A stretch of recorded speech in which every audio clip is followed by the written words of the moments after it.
We have breaking news from Haiti, where the country's president is dead this morning, assassinated in what's being described as a middle-of-the-night attack. Jovenel Moïse had been in office for 4 years and had been the target of months of protests. Haiti's interim prime minister said Moïse's wife was also wounded in the attack. With us on the phone now is Jacqueline Charles. She's the Caribbean correspondent for the Miami Herald and has covered Haiti extensively. Jacqueline, good morning to you. What are you hearing about this assassination?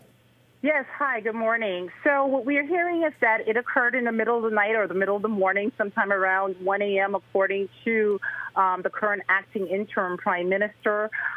These are unknown, unidentified assailants that in video circulating identified themselves as DEA agents or that this was a DEA operation. These were not DEA agents. There was no DEA operation. One high-ranking official told me that these are quote-unquote mercenaries. We're still trying to figure out who they were, who hired them, what's the motive behind all of this. And yes, the president was quote-unquote mortally wounded, but he is dead. The statement from the prime minister's office says that some of the unidentified assailants spoke Spanish. Is that credible? And also, what's the backdrop here? What led up to this middle-of-the-night attack? So, yes, it is credible. They spoke Spanish and they spoke English with an American accent. You know, the backdrop, Haiti is a country that has been in chaos now for a while. President Moïse has been in office for 4 months. He's been contested almost from the minute that he got into office. Lately, you know, you have a sector of the population and civil society that said they did not recognize him because his presidential term expired February 7th of this year.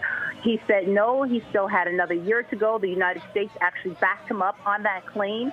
At the same time, he was trying to force through a constitutional referendum, and the majority of Haitian legal experts and constitutional experts said that it was illegal. At the same time, he's been getting pressure to hold legislative elections because he's been ruling by decree since January 2020. And in ruling by decree, he made a number of decisions or passed presidential orders, one of which was to create a secret intelligence agency. And he also redefined what would be considered, you know, terrorism, basic acts of protest like burning tires. They decided that that was terrorism under these new domestic laws. So this is a president that has faced a lot of controversy in a country where you have a humanitarian crisis, you have an armed gang crisis, alarming spikes in kidnappings. Since June 1st, you've had more than 16,000 Haitians who have been forced out of their homes in poor working-class neighborhoods because of armed clashes with rival gangs.